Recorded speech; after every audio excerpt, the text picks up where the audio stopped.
Once upon a time, when people wanted to understand the world around them, they began to tell stories, write poems, and record plays. But how do you decide what makes a story beautiful? Or why some tales stick in our minds while others fade away? This is where literary theory comes in. You can think of literary theory as a very special box of tools that helps us to understand, explain, and even enjoy stories and poems better. Let's start our adventure long ago, in the days of ancient Greece. There were two very clever men called Plato and Aristotle. Plato believed that a story should imitate or copy real life. Aristotle, on the other hand, wrote a famous book called Poetics, where he explained what makes a tragedy great and how poetry is different from history. Their ideas were so interesting that people still talk about them today. Not long after, a mysterious writer named Longinus, we're not sure who he really was, came up with the idea of the sublime.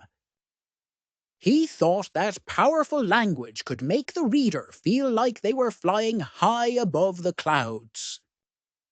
Imagine reading a poem that makes your heart beat faster or gives you goosebumps. That's the sublime. Fast forward to the 16th and 18th centuries. In England, Philip Sidney wanted everyone to know that the poet is a maker, almost like a wizard creating new worlds with words. John Dryden thought a lot about what makes plays exciting to watch, while Alexander Pope wrote about how to tell if something is really good writing. As time went on, a new way of thinking appeared. People like Edmund Burke and Immanuel Kant started exploring what makes something beautiful. Burke wrote about the feelings we get from beautiful or terrifying things, while Kant talked about how our minds help us decide what is pretty or moving. Kant's ideas inspired Friedrich Schiller, who thought understanding art makes people happier and more free. Now let's meet some romantic poets.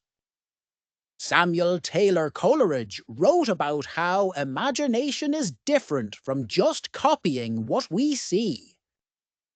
William Wordsworth thought that poetry should be simple and honest, while John Keats believed in negative capability, being open to mystery and uncertainty.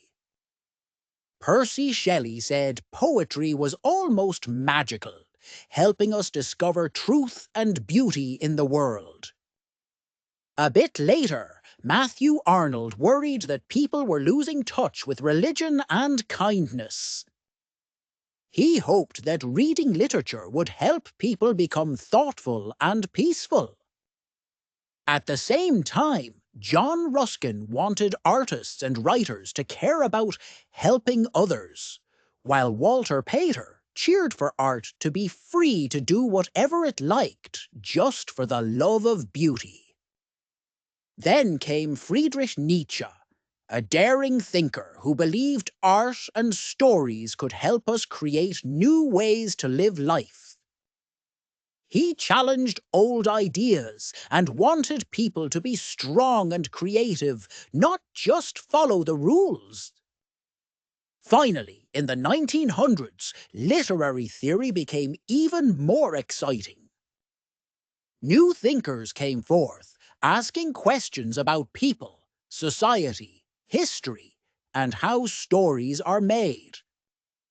Some focused on how stories are built, just like puzzles, while others paid attention to the world around the stories, why they were written, who wrote them, and what was happening at the time.